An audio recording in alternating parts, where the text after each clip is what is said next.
Good evening, ladies and gentlemen. Welcome to this international live broadcast. My name is Stefan Toxtov. I'm speaking to you from Berlin, Germany. Now, we might just be days away from the outbreak of a new war, and this time in Syria. Syria and also Iran are targets for destruction, regardless of whatever specifics the media would lead you to believe are happening in these nations. Now, any such war at this stage could and would immediately develop into a thermonuclear world war involving the nations of Russia and also China. Now, we will be joined tonight live by Helga Zepp-LaRouche to address this webcast. Mrs. Zepp-LaRouche is chairwoman of the BÜSO party, Bürgerrechtsbewegung Solidarität, the civil rights movement Solidarity, and she is also the president of the International Schiller Institute. Already back in November, Mrs. Zepp-LaRouche issued a forceful intervention with her international call to action to stop World War III. This call has been translated into at least 11 languages and launched a worldwide mobilization, which has been followed by many actions and statements around the world. But as anyone with a clear mind can see, we are on the edge of a cliff. And the driver for the immediacy of war, the total disintegration of this worldwide financial system, is as present as ever. This is why Mrs. Zepp-LaRouche has decided to appear live tonight before an international audience to outline the steps to not only avert this looming war, but to solve the financial and economic crisis. And obviously, an important aspect of this webcast is to be an international dialogue.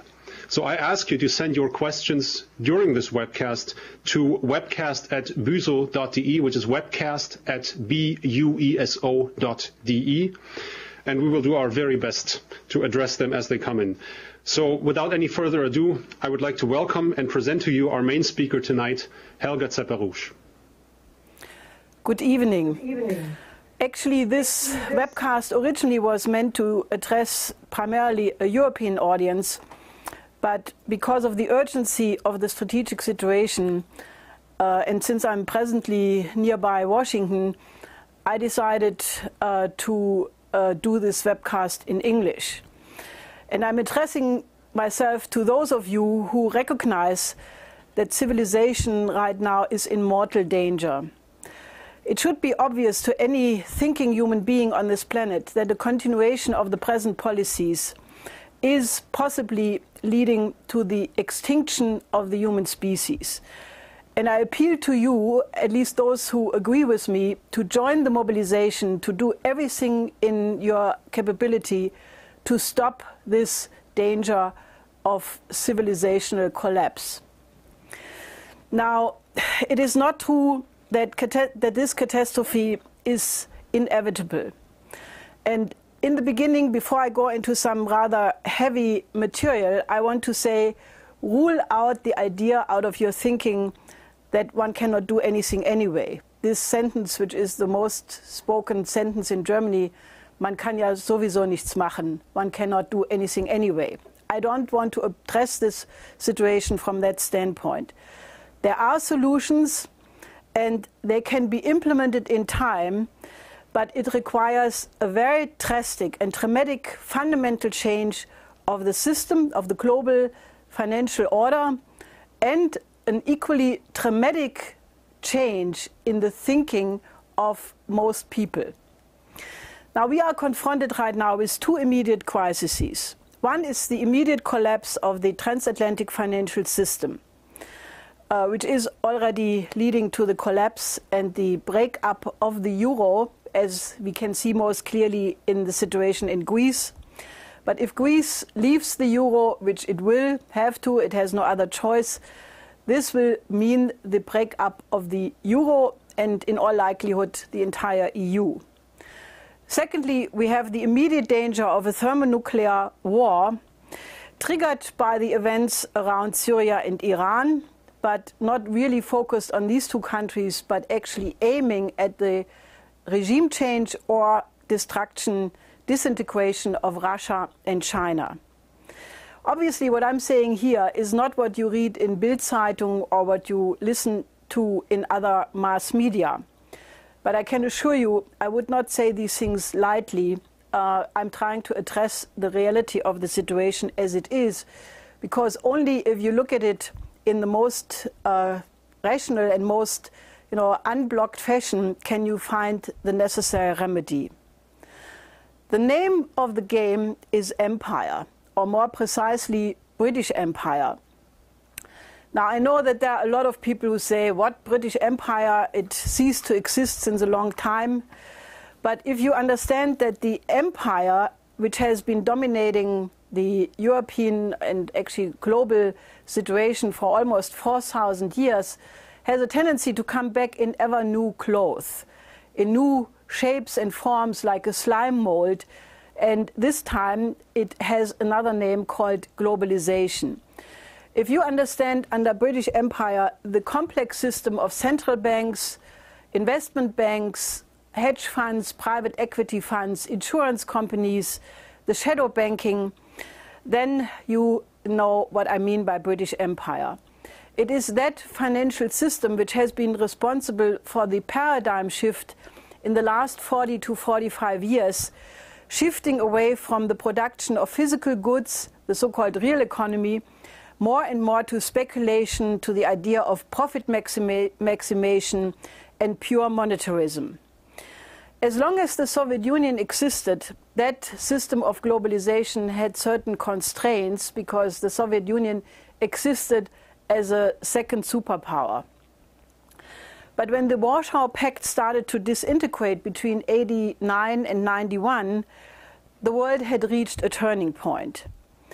With the communist system gone, there would have been the chance for a new peace order of the 21st century. There was no more enemy, and one could have used the economic and scientific resources of the entire world to go for the solution of those urgent tasks of mankind, which were then there and they still are, namely the elimination of hunger, the development of the underdeveloped sector, joint scientific breakthroughs to reach the next level of mankind's development.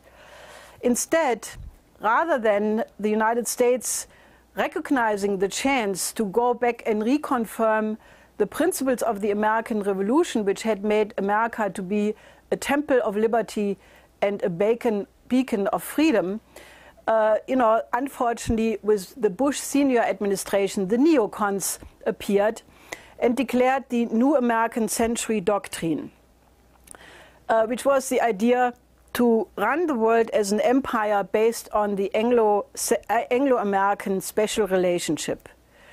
Now, we, from the international LaRouche movement, we had a plan, which was the productive triangle and later the Eurasian land bridge, which would have been the basis for such a peace order, which, however, for reasons which I shortly will mention, was rejected.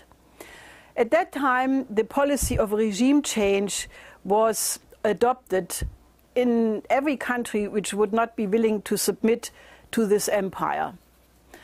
Now, the first expression of such regime change was the first Gulf War, which started in August 1990, which was called Operation Desert Storm, which had the explicit goal to bomb Iraq back into the Stone Age, and it did. The policy this policy was interrupted between 1992 and 2000 in the 8 years of the Clinton administration, but it remained in the background in the form of the clean break policy, which was the idea of having regime change of every country not friendly to Israel, which was around even during the Clinton years, and as a clear response to the efforts of President Clinton to have peace in the Middle East through the Oslo Accords. It was adopted by the Netanyahu government then. And it came fully back with the Bush and Cheney administration, and all the time being pursued by the British government.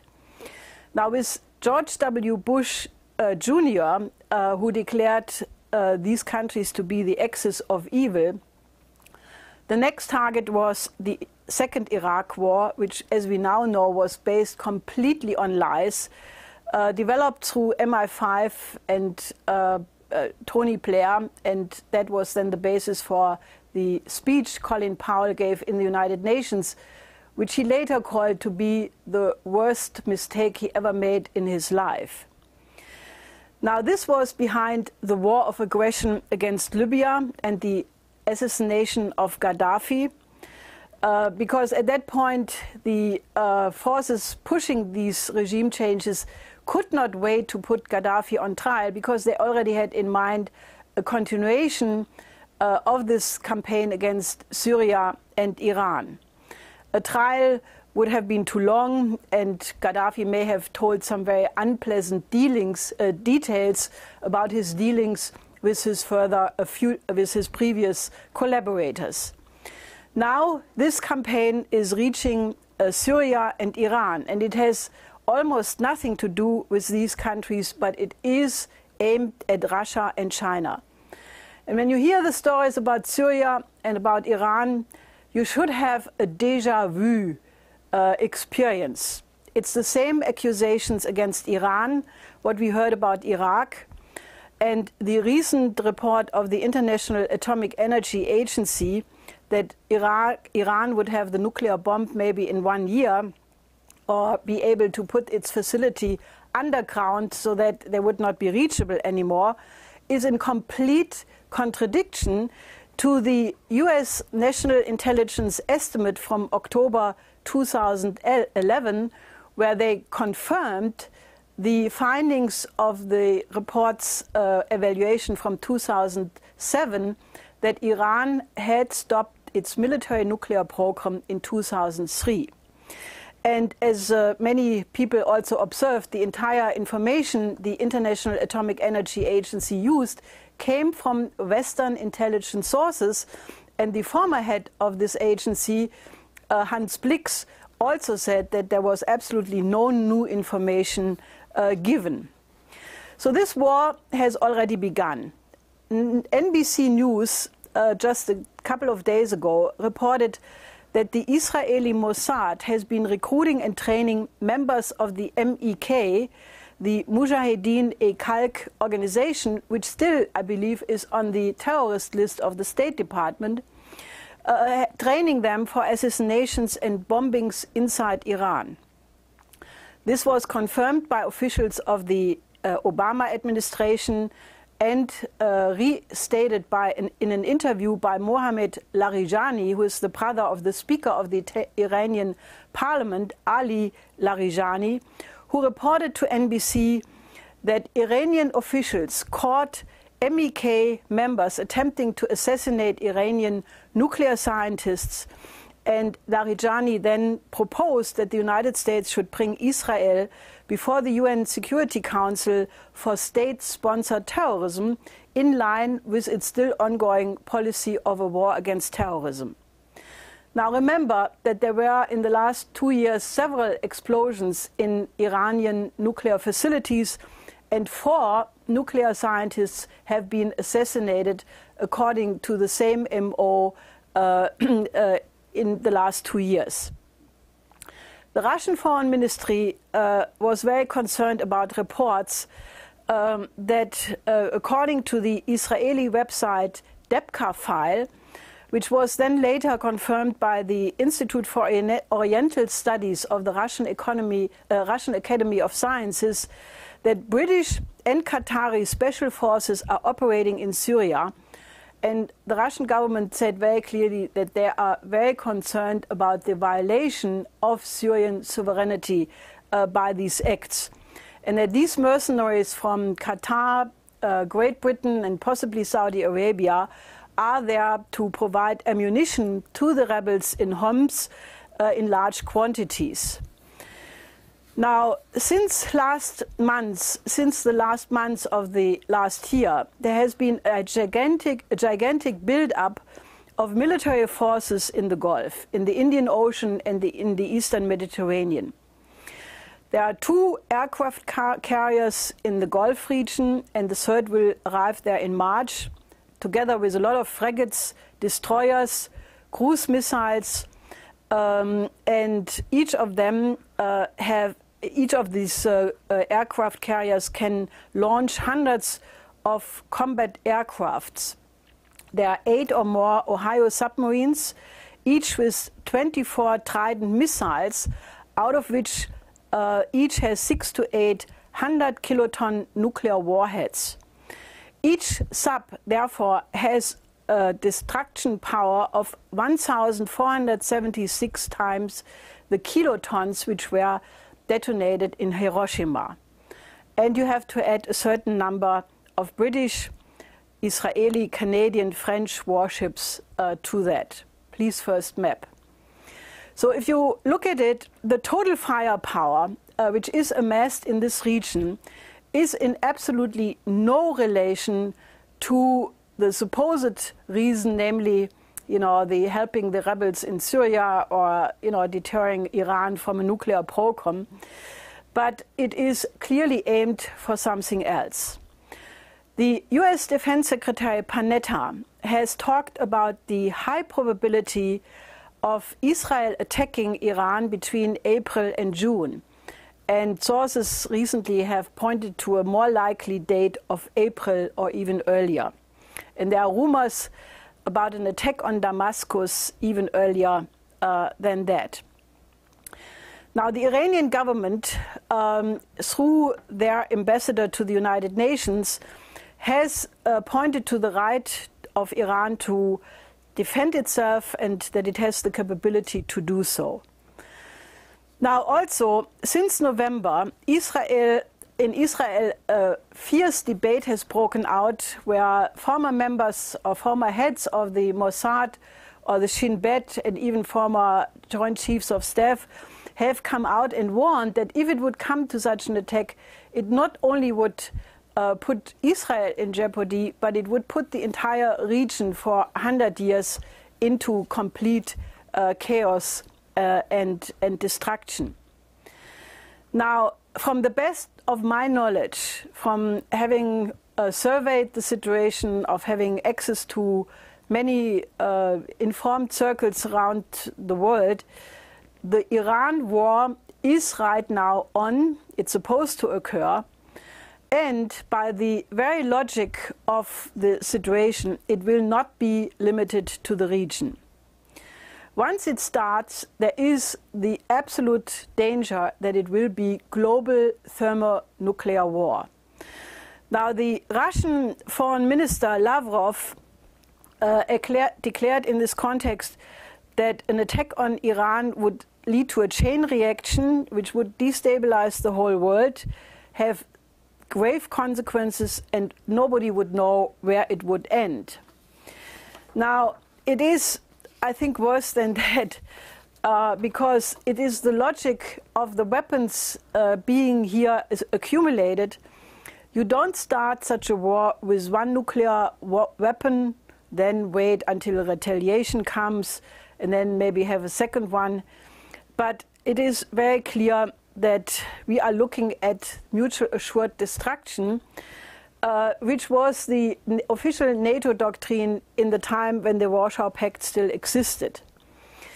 Now, one element of this is that thermonuclear weapons are so horrible that you normally, if you are a normal human being, you would think nobody will ever use them because they lead to the extinction of civilization. Now, therefore, the danger is that whoever plans this war would go to launch the entire arsenal by surprise and basically, to be then the only dominant power. Now, every military expert in Europe or analyst of the Middle East knows and tell you in private discussions that a war against Iran is the equivalent of World War III. And since this is generally known, well, may there be the element of winning the war by a horrible bluff? Now, the idea of a thermonuclear chicken game, remember the chicken game was this experiment they made many decades ago in California, where you have two cars driving towards each other with full speed, and then the one who lost the nerve would, try to escape the clash in the last moment, which obviously is already not very sane. But to do this with nuclear weapons is the height of complete criminality and insanity. Now, it is so insane that it risks the extinction of the human species. If you look at how many military ships and missiles and so forth are accumulated there, how quickly could an accident trigger this? How quickly could you have a Gulf of Tonkin incident which would detonate the whole thing? Now, in retrospect, one can say that the Truman throwing the bombs on Hiroshima and Nagasaki, where there was no need to do that because the Japanese had already surrendered. There were already negotiations involving the Vatican, so there was no need to throw these bombs. But they were thrown in order to demonstrate the principle of Schrecklichkeit. The principle that, there is a weapon now so horrible that in face of this weapon, nobody will ever be tempted to use it. And it was clearly as a preparation for those who thought maybe after World War II, we will have World War III. And remember the famous statement by Bertrand Russell from 1946, where he proposed preemptive nuclear war against the Soviet Union at that time. Now, therefore, the implicit option here is a bluff to say, okay, surrender. If not, we go for thermonuclear global warfare. And it is the forces of the British Empire which are behind it. And again, for a normal human being, very difficult to conceptualize. But there are people who would like to reduce the world population from presently 7 billion to 1 billion people. I mean, Prince Philip has said it many, many times. Others have said it. And it can be documented that such policies exist. Map 2, please. Now, if you look at this present build-up, it is very clear that we are not only talking about Syria and Iran, but Russia and China. Because Russia has for a long time made the point that the European missile defense system, which has been installed or is being installed in Poland, Czechia, and plans are made for Romania, that they regard this as part of the NATO enlargement towards the east, the encirclement of Russia. Everybody knows that these so-called defensive missile systems can be very quickly turned into offensive systems, and then these missiles could reach Moscow in less than 3 minutes. The Russian Chief of Staff, Makarenko, a couple of months ago already warned that there is, because of this system, the danger of a European nuclear war, which could go completely out of control. Now, President Medvedev, in response to President Obama's decision to go ahead with this policy of Bush and Cheney, activated recently the radar systems in Kaliningrad. China came to the same interpretation when Obama shifted his emphasis to the Pacific, building new bases and troops in Australia, Philippines, building new military alliances, that it is really aimed at the encirclement of China. And regime change for Russia and China are on the agenda. For this, you have presently mobilized the same network which is responsible for the Orange Revolution against Ukraine, the Rose Revolution against Georgia, and they are now calling for a white or snow revolution in Moscow. It's the Project Democracy Crowd, the NDI, the National Democratic Institute, the IRI, the International Republican Institute, the Soros Operation, and this whole crowd. It's part of this apparatus is unfortunately the new ambassador to Moscow, Michael McFaul, which in German you could say the Nomen est Omen, fast foul, that is responsible for the NDI since 1990, where he worked for the NDI in Moscow. and who has privately been bragging that he was responsible for the, quote, engineering of the re-election of Boris Yeltsin in 1996, because it was his networks of the NDI which maneuvered somehow to get Yeltsin, who was completely hated by the Russian population at that time, because they correctly blamed him of having sold out Russia to the oligarchs and to the West, and managed somehow his re-election. Now, this apparatus is since September of last year fully mobilized in a campaign to claim that the parliamentarian and presidential election in Russia would be fraudulent. Regime change is also on the agenda for China. Mr. McCain in Munich at the Security Conference called for an Arab Spring in Beijing, which was a clear provocation against the Chinese representative at that conference. Now, this has been the policy of the empire faction since 1990. So it has been in place for a long time. You can see here the countries which have been targeted for such regime change. But it is now becoming, from the standpoint of the empire, super urgent, because the transatlantic region is collapsing. While you have relative growth in Asia, China has a growth rate of 8 to 10%, India 7 to 8%, and others similar. Europe and the United States are collapsing.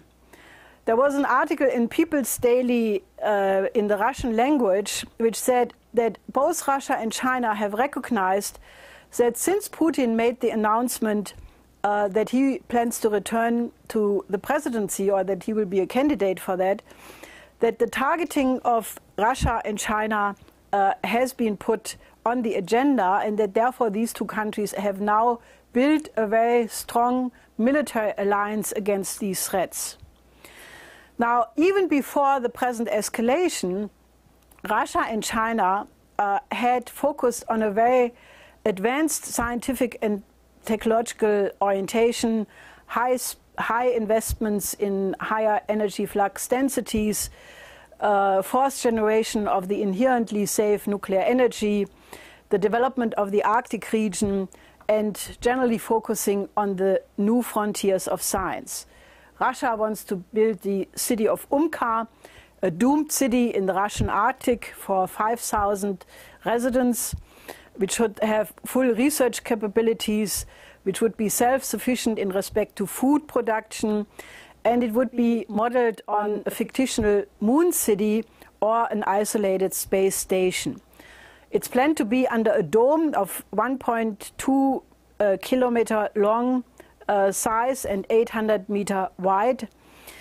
And it would only cost, by the way, $6 to $8 billion, so peanuts in the present world of bailout packages.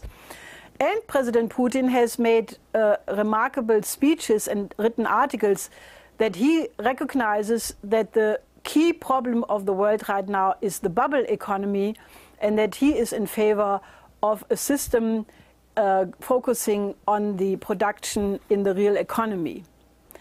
Now, also manned space travel is on the agenda between Russia and China. China has declared that they want to become the leading space power somewhere in the early part of this century. They want to mine helium-3 on the moon, which will be very important for thermonuclear fusion power. And in general, you can see that Asia is relatively prospering while the transatlantic region is collapsing. Now, I have to say this very clearly. The British Empire, defined as I did earlier, rather goes for World War III than leaving the Asian powers to become the leading nations on the planet. And, this despite the fact that, the euro has been proven to be a complete failure, as you can see nowhere more clearly than in the case of Greece, which is right now at the complete point of explosion.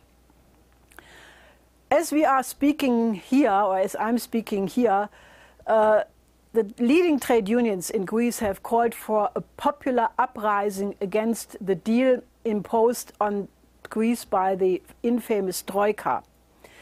The police trade union has advocated the arrest of the members of the Troika, demanding an immediate arrest order, and somebody who has a sense of humor in a leaflet offered €1 for the arrest of the Troika, expressing how much value they give to these people. Now, the population is in complete despair. And if you look at the situation in Greece, I want to give you some figures, because what this present EU policy has done to Greece, which is, after all, the cradle of European civilization, the birthplace of democracy, and more important, of the Solon's idea of the purpose of mankind being progression, as Schiller described it. This country is now totally destroyed, and people are really desperate. The 27.7% of the Greek population is below poverty levels. That is 3 out of 10 million. That was in 2010, and 2011 became much worse. Children up to 17 years are in poverty, 28.7%. And Greece now is on the level of Latvia, Hungary, Lithuania, and Poland. Unemployment is now, in November 2011, 20.9%. This is a 48% increase over 2010. Youth unemployment is now 48%. That means every second youth is unemployed. And 50% of the trained engineers are out of work. Now, that's maybe the biggest crime, because these are the people who could start to rebuild the Greek economy. And the debt, since the bailout packages have started, has increased the percentage of the Greek debt to GDP from 120 to 159%. Now, Greek parents increasingly have to abandon their children to SOS children villages because they can't feed them anymore. This is the first time this is happening in Europe. It used to be only the case in Africa and other poor areas. And on top of that, the EU Troika wants to have 150,000 people more cut from the civil service on top of 200,000 already. They want to cut pharmaceutical deliveries from 2.5 billion by 1 billion. Now, that means increasing the death rate. I mean, there's no other way of putting it. And they are trying to reduce the minimum wage from 740 euro by another 22%, and for the youth by another 32%. And at the same time, they increase the taxes, 250% increase in property taxes, even for people who have just a tiny little house, and 23% of the VAT tax. So this is the reason why the Greek population is exploding, and they say we cannot continue. Now, obviously, if Greece leaves the euro, it will, in all likelihood, lead to a breakup of the entire eurozone. And that will affect the US banks. In effect, it will probably bring down the entire world financial system. The only reason why this is not happening already is because the Federal Reserve and the EZB are printing money like the Reichsbank did in 1923, which obviously is a very short-lived policy. And some cynics are even saying printing money and causing hyperinflation is the only way how you can reduce the state debt. It's also the most brutal form of expropriation of the population. Now, interestingly, Andreas Voskuhle, who is the president of the Constitutional Court in Karlsruhe, warned in a recent speech that the effort to save the euro and to go for more European integration is threatening the loss of democracy in Europe. Now, while this is obviously a complete understatement, but for somebody in his position, this is quite an admission. Now, the only way how one could get out of this disaster is to admit that the euro was a failed experiment. It could not function because the reason from the beginning was the intention to turn Europe into a subdivision of this same British Empire. If you think back for a moment to 1889, which was, after all, the great historical chance of Europe, Thatcher, Mitterrand, and Bush Sr. Forced Germany at the time to give up the D-Mark as the price for unification. Thatcher launched this incredible Fourth Reich campaign. Attali, the advisor of Mitterrand, reports that Mitterrand even threatened to go to war against Germany. And the Bush administration preferred containment through self-containment by putting Germany into the straitjacket of the EU, which they then implemented through the EU treaties from Maastricht to Lisbon. The people were never asked. Referendums in France and Holland were lost, but the rest of the people were never consulted if they wanted this policy. Now, if you look at this Euro experiment, what was the propaganda of its proponents? It should guarantee peace forever in Europe. Well, the reality is never has been so much hatred among the different nations directed against Germany, directed against Greek people, directed against the EU since 1945.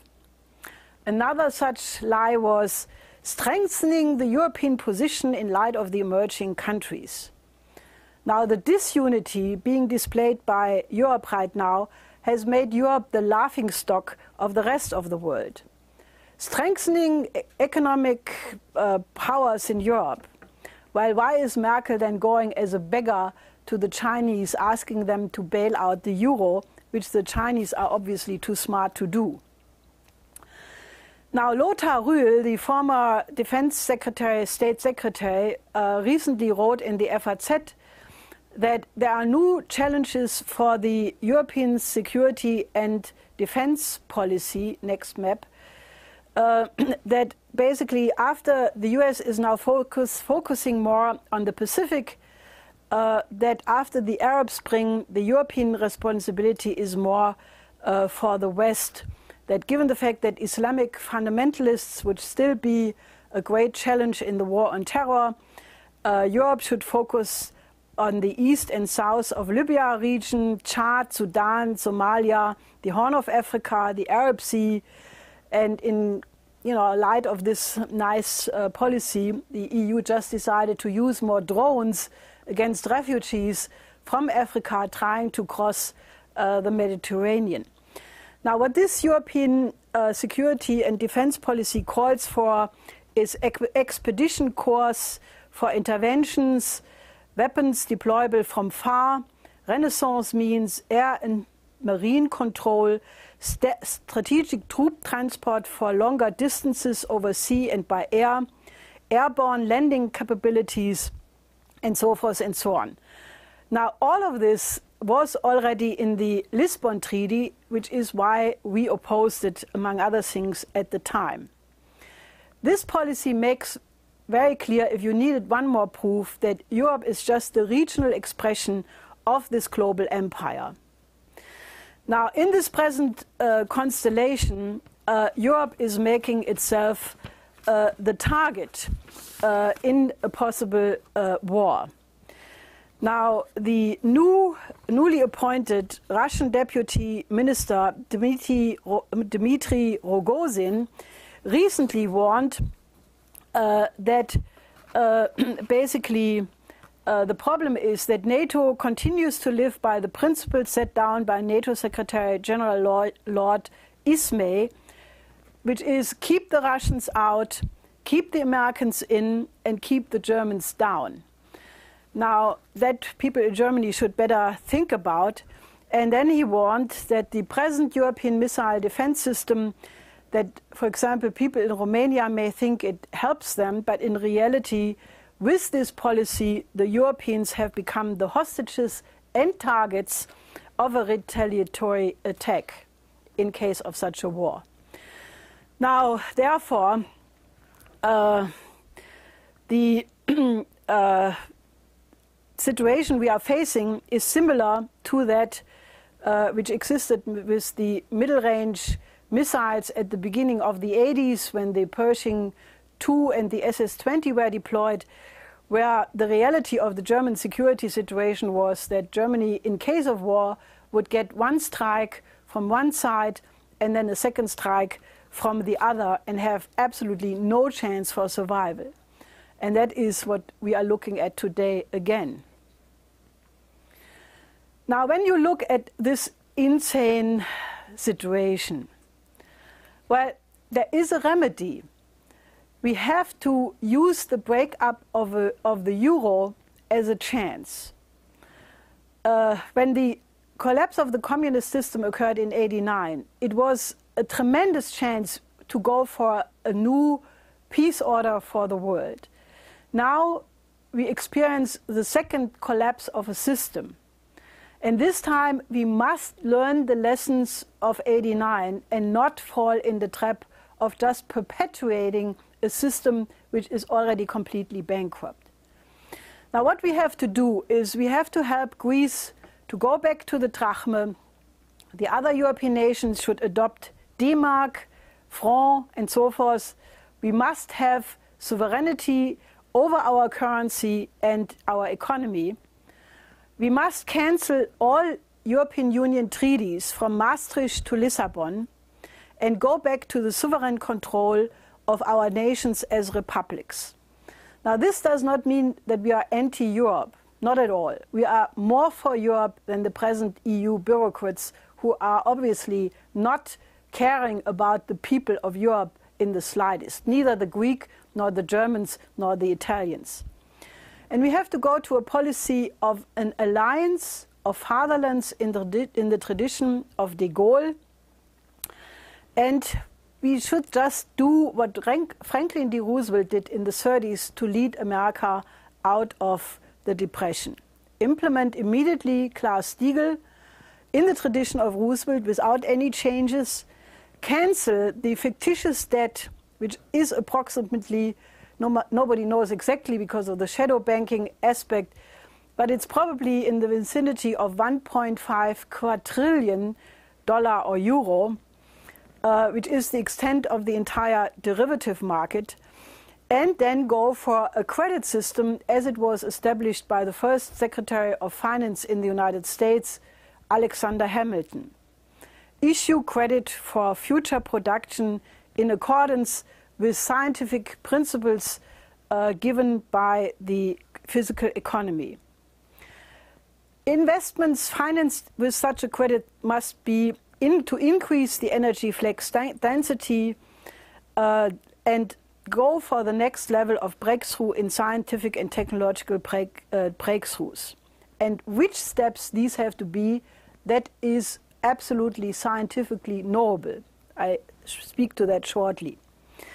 Then we have to establish fixed exchange rates, go for a new Bretton Woods system, a credit system among many nations over the next 50 to 100 years.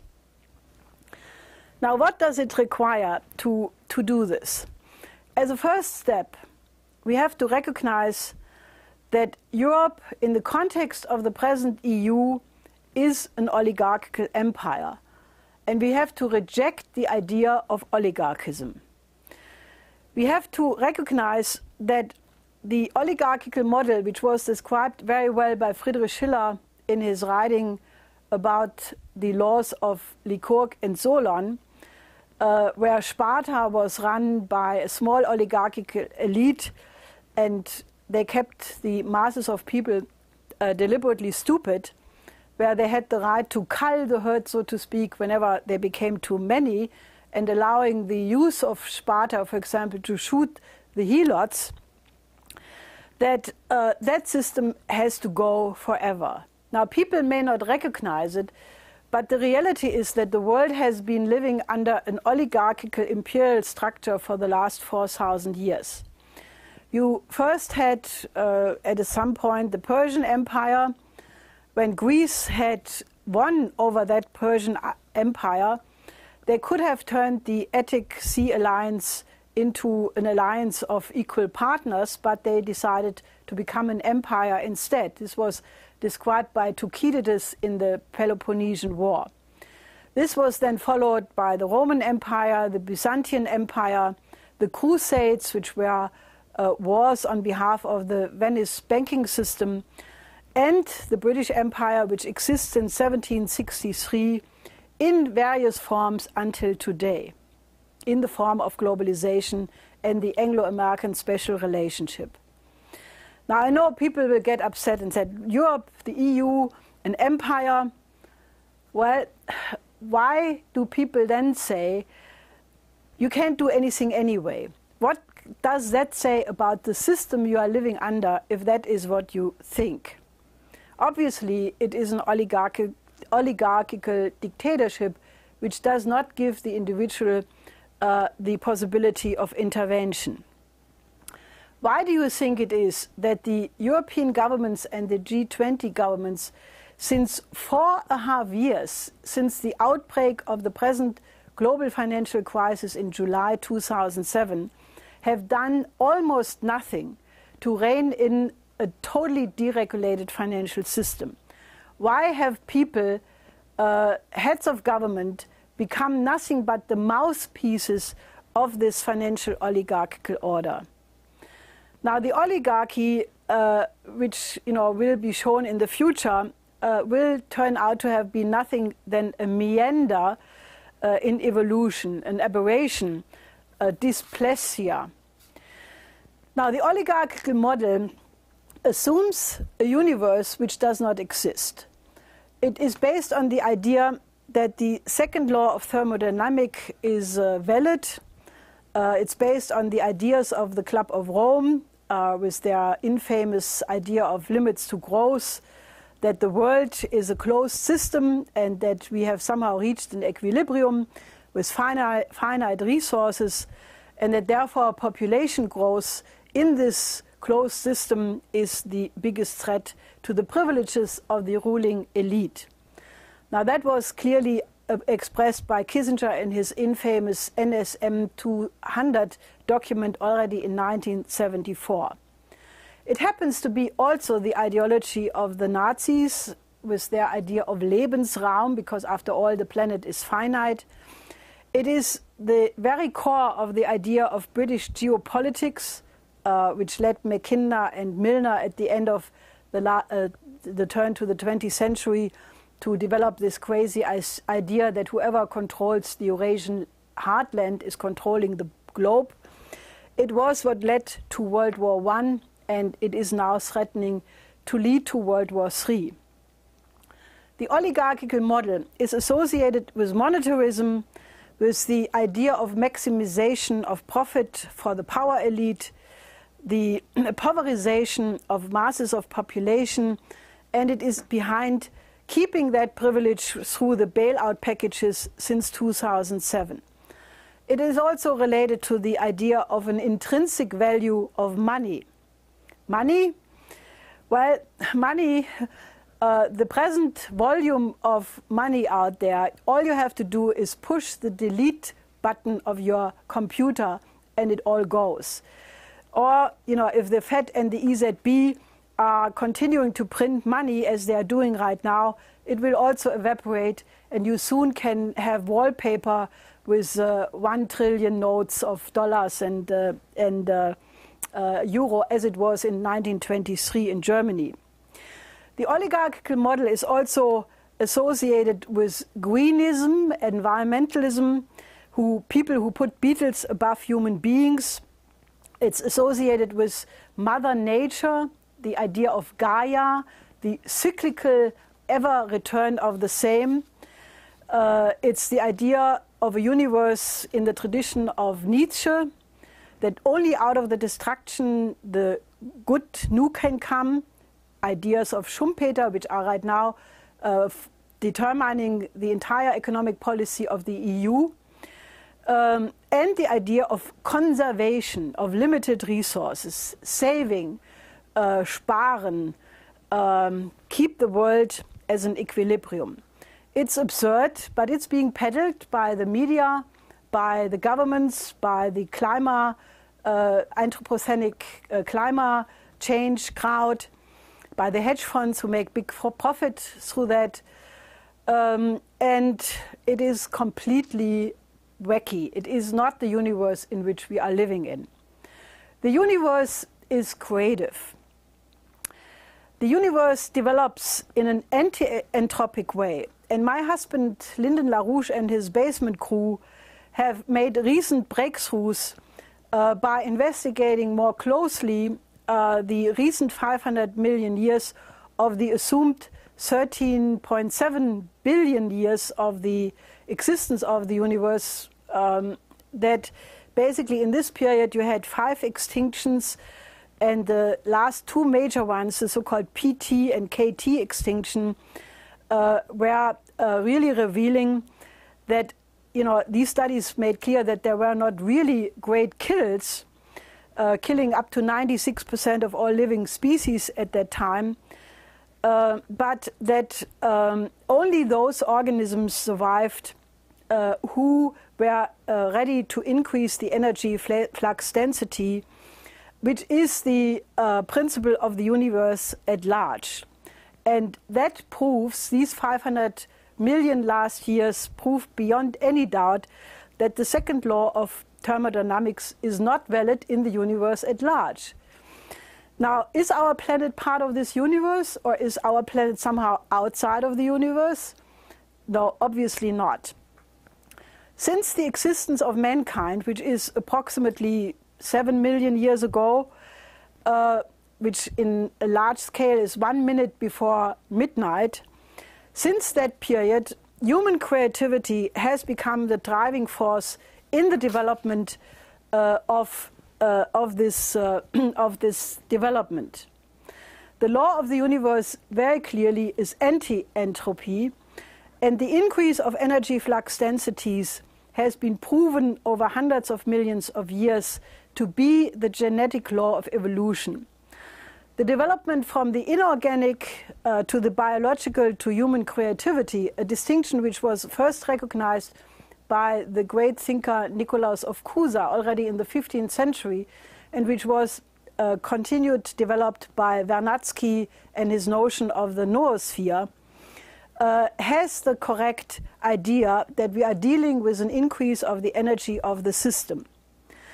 Now, LaRouche developed this notion of the relative potential population density as a reflection of this law of the universe almost 50 years ago. It is also true for the development of the species on the planet, that on each level of development the resources are relatively limited, and either the species becomes intelligent enough to reach the next higher level of energy flux density, or it goes under. This is why the dinosaurs went under, and why the super large mammals like the mammoth also didn't make it. Now, the oligarchs today are such a species. One can debate if they are dinosaurs or mammoths. In any case, their mental metabolism is such that the amount of consumption in the form of primitive accumulation in relation to their intelligence of their mind is not effective. Like the mammoths, they will end as a dead end, as a blind alley of evolution, and they will disappear. The only danger is that they will take the human race with it. Now the question therefore is, are there enough intelligent people on this planet who act on the basis of this recognition that civilization is about to crash against the wall, and are willing to change it?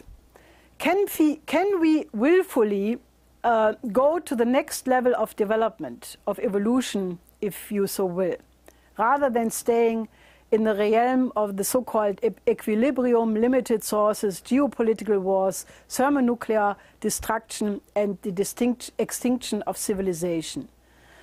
Are we ready to the next jump in evolution, which means the next level of your energy flux density, thermonuclear fusion, go for a crash program to have matter-antimatter reaction, manned space travel to the moon and Mars as a mission. Are we able to deal together with the galactic threats which are clearly influencing our planet through changes in the weather patterns, volcanic eruptions, earthquakes, and so forth? Now, the astronauts and cosmonauts who came back recently from the ISS space station, in their press conference basically said that the dinosaurs made the mistake not putting their DNA on other planets, and therefore they could not survive these similar challenges. Now, the key is to recognize that the second law of thermodynamics is a fraud. The universe is not running down and tending towards an increasing disorder, but contrary, there is a tendency of increasing anti-entropy. The evolution does not occur from below, like Darwin had tried to argue. It's not the survival of the fittest. It is from above. It's what both Nicolaus of Coos and Vernadsky recognized, that it is the higher species which rips above the lower one, pulls it upward. Now, since the existence of the human species, the human mind is the highest element in the universe, at least for now, until we may discover other life in this universe, which could exist, but we don't know. Now, the human species is the one, therefore, up to now, which willfully can cause a jump in its evolution. It's what Friedrich Schiller already wrote as a little diagram. What the plant is, you, human being, be willfully. And that he could say before one really knew about photosynthesis. Now, an old friend of us, Kraft Erika, who in the Apollo program was responsible for the development of the Centaur rocket and the Atlas rocket, made a beautiful comment by saying, the world is finite only to those who are slaves of the pessimistic zero-growth ideology. It's infinite for those who adopt the extraterrestrial imperative. Now, he also developed the beautiful idea that space colonization is the next necessary step of evolution. That life in this evolution developed through photosynthesis from the oceans to the land, then developed higher flux density levels by infrastructure, by new inventions, redefining what the source of energy was. And this based on the necessity to always outpace the effect of attrition if one stays on the same level in production and consumption, or the effect of the evolutionary process that basically has led again and again to the extinction of species in the past, of species who did not contribute to the rising requirements for energy throughput in the biosphere as a whole. Kraft Erika already many decades ago defined the industrialization of the moon and the colonization of Mars as the goal. And I can fully endorse that, because that subsumes virtually all necessary breakthroughs in the realm of science and culture, which we need to master if we want to have a continued existence of civilization. It requires the nuclear fusion propulsion for the travel to Mars, because you don't want to spend 9 months with unbelievable effects on the bodies of the astronaut, but with thermonuclear fusion propulsion, you could reduce that to a couple of days or weeks at most. So therefore, you know, the going to Mars must be a commitment we make now, even if it takes maybe 3 or even 4 generations before we actually can start about building new cities on Mars. It determines the directionality where we want to go. It determines the investments in what industrial inventions or investments we must have, which higher flux density technologies must be applied. And this obviously is only possible through a credit system and not through remaining in a monetary system. Now, this increase of energy flux density must become the yardstick if an investment in industry is good or bad. Now, the former Russian academician Pobyesk Kuznetsov, when he encountered the theory of Mr. LaRouche of the relative potential population density, was very happy, and he said, well, you know, given the fact that great inventions often carry the name of their author, like Watt, Ampere, that he said that Mr. LaRouche will be recognized for his invention of the relative potential population density as the La. So that will be known in the future as the La.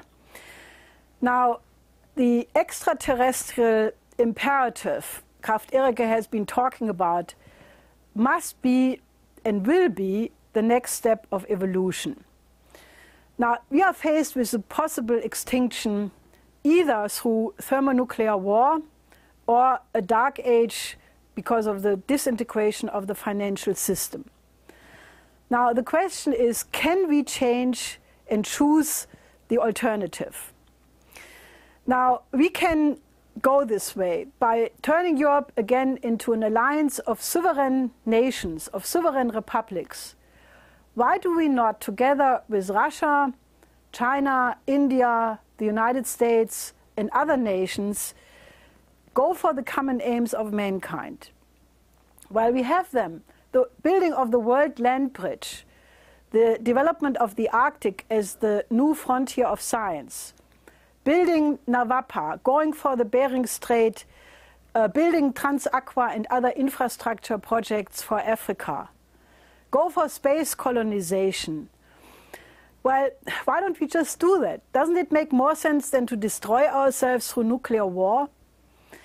Now, Kraft-Ericke, who was a good friend of ours, also made another point which I want to emphasize. He said that science and technological progress always must be combined with classical culture, with the aesthetical education of man. Because if a science or a technology is good or bad, that is not defined by the technology, but it is defined by man if he is of evil or if he is for the good. Now, an aesthetically educated man in the tradition of the great German classical period of Schiller, of Beethoven, of Dante, and many other towering figures would never use technologies for a bad aim. So the problem is not science and technology, it is the lack of the cultural development of human beings. Now, I'm convinced that while we look at the possible extinction of civilization, that if we get our act together now, we could also be the authors of a new era of mankind. That we could build a true renaissance where we leave oligarchism as a childhood disease behind us, never to come back. Why don't we go for that?